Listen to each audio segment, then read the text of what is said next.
Olá, muito bom dia, prezado ouvinte, graça e paz. Muito bom nós termos esse tempo juntos, é bênção de Deus poder voltar o nosso coração nesse início de semana para a Sua palavra e ter nela a força necessária e também o fortalecimento da nossa fé em Cristo para vivermos uma vida vitoriosa, uma vida abençoada. Espero que esteja bem, você e sua família, desfrutando da graça e das bênçãos do Senhor.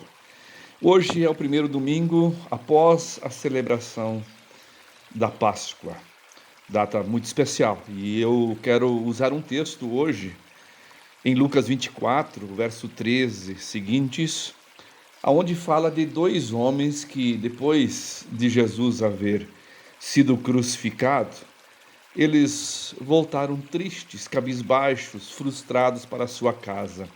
E eu quero usar esse texto então para a gente estar meditando. Lucas 24, 13 ao 17 diz assim: Naquele mesmo dia, dois dos seguidores de Jesus caminhavam para o povoado de Emaús, a 11 quilômetros de Jerusalém. No caminho falavam a respeito de tudo o que havia acontecido. Enquanto conversavam e discutiam, o próprio Jesus se aproximou e começou a andar com eles. Os olhos deles, porém, estavam como que impedidos de reconhecê-lo. E Jesus lhes perguntou: Sobre o que vocês tanto debatem enquanto caminham? Eles pararam com o rosto entristecido. Amado ouvinte, esse texto que nós acabamos de ler relata dois peregrinos no caminho para Emaús. Ambos estão seguindo na contramão, deixando Jerusalém, voltando para casa, totalmente arrasados com a experiência que tiveram nos últimos dias lá na capital sagrada dos judeus. Fica mais intrigante esta história quando nos damos conta de que aqueles peregrinos, no caminho para Emaús, estavam voltando para casa no mesmo dia em que Jesus havia ressuscitado. Era o domingo da ressurreição, final da tarde. O céu estava entornando no poente, chamando para o palco a noitinha que começaria a pôr um fim ao maior de todos os dias da história.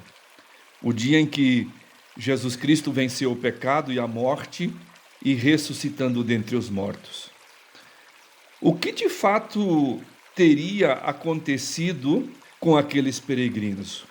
Por que, em vez de celebrarem, de se alegrarem, eles estavam agora retornando cabisbaixos, tristes e frustrados para casa? Como é que o Senhor Jesus tratou do coração deles? De que maneira o Rei da Glória os restaurou e quais foram os frutos desta restauração na vida desses dois peregrinos? Nesta manhã, neste primeiro domingo após a Páscoa, eu convido você a caminhar comigo ao lado desses dois homens, mantendo os olhos no coração deles e no que Cristo fez para tratar daqueles corações tristes e abatidos. Pode ser que você também nesta manhã, por algum motivo, esteja arrasado, decepcionado, frustrado ou até triste, desistindo e voltando para casa, e precise de restauração para a alma. Talvez até o seu cristianismo tenha perdido a graça e o sabor. E junto com os discípulos no caminho para Emaús, você encontre o caminho da restauração ao dar de cara com o Cristo ressurreto. É importante nós ressaltarmos, prezado ouvinte, que para restaurar a alegria desses dois homens, Jesus, ele trabalhou em etapas. Observe que, inicialmente, o Senhor se aproximou desses dois homens. Olha o verso 15. Enquanto conversavam e discutiam, o próprio Jesus se aproximou e começou a andar com eles. Veja que Jesus se aproximou e começou a andar com eles. Nada de especial, espetacular ou exuberante. O Senhor os alcançou na estrada do desânimo, no caminho da desistência, na peregrinação do desespero e da revolta. Esse é o nosso Senhor Deus. Ele nos alcança Ele se aproxima de nós e anda conosco na hora da maior dor.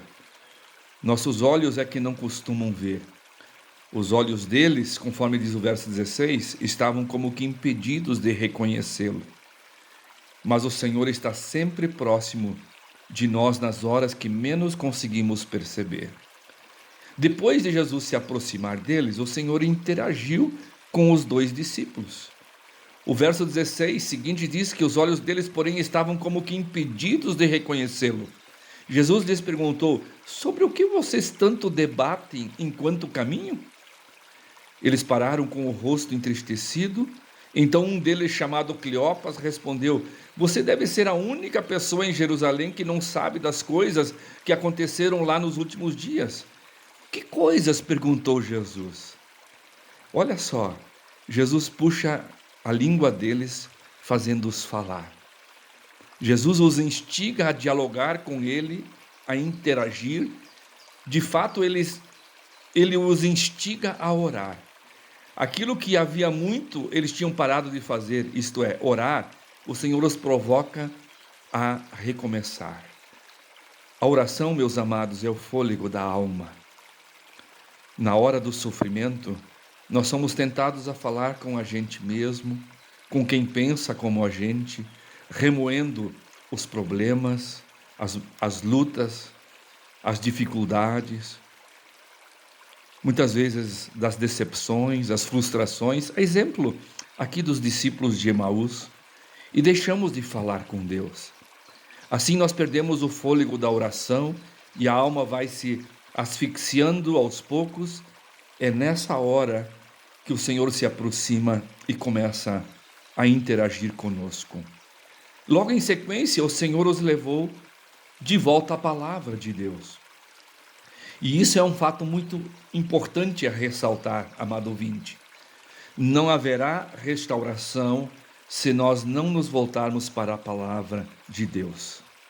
A raiz de todos os nossos problemas está no coração que se blindou para os raios de luz que emanam das Escrituras, revelando-nos Jesus Cristo. Por isso que Jesus, tendo se aproximado e interagido com os discípulos, em seguida os levou para a Bíblia. Olha o que diz o verso 25 ao 27. Então Jesus lhes disse: como vocês são tolos, como custam a entender o que os profetas registraram nas Escrituras? Não perceberam que era necessário que o Cristo sofresse essas coisas antes de entrar em sua glória? Então Jesus os conduziu por todos os escritos de Moisés e dos profetas, explicando o que as Escrituras diziam a respeito dele. Amado ouvinte, quanto mais angustiada e deprimida e amedrontada estiver a alma, mais ela precisa da palavra de Deus, nos revelando Jesus Cristo. Há apenas um modo de se adquirir concepções claras, verdadeiras, que nos revigoram e que são sublimes a respeito de Jesus Cristo, e esse modo é pela Bíblia.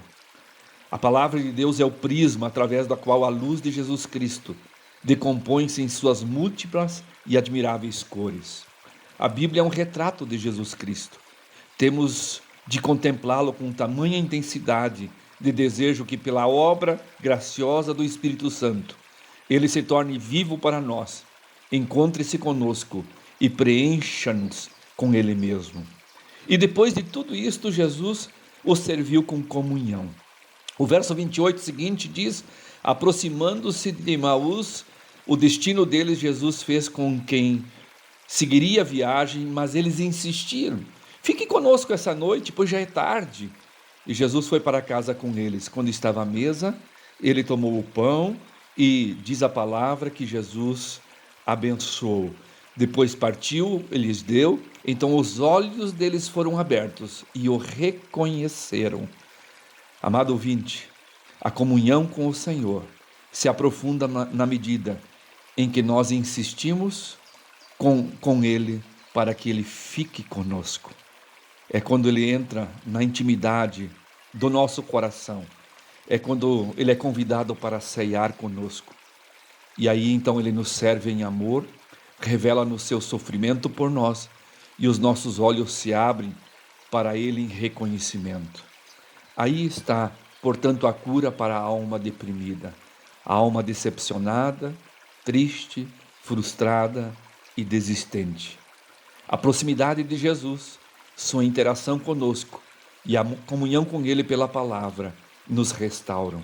Devemos, pois, sentar-nos aos pés do ensino da palavra, ler, estudar, memorizar e também meditar na palavra, ouvir a palavra sendo ensinada. Devemos também manter a alma orando, mesmo que apenas sussurrando, mas sempre orando, e pedir que Deus não deixe nossos olhos impedidos de vê-lo conosco, andando conosco e nos servindo. Nestas coisas está a nossa restauração. Veja que, tendo Jesus atuado na vida deles, eles foram se restaurando aos poucos, até se tornarem plenos de satisfação, como no início. Só que agora com uma grande diferença. O entendimento deles estava correto, estava centrado em Jesus Cristo. Que bom, queridos, que Jesus reconhece a nossa tristeza. Jesus se importa conosco. Ele deseja caminhar conosco. Ele deseja ter comunhão com a gente. Por isso nós precisamos ouvi-lo, precisamos voltar o nosso coração para Ele, para que realmente sejamos abençoados por meio da sua presença, através da sua palavra. Que nós possamos também caminhar com Ele todos os dias. E ao caminhar com Ele, Ele vai se revelando ao nosso coração e nos dando compreensão das suas verdades, para que a nossa vida encontre a verdadeira alegria e satisfação.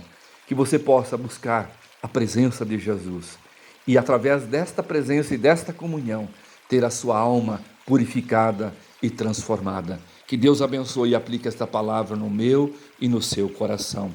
Amém.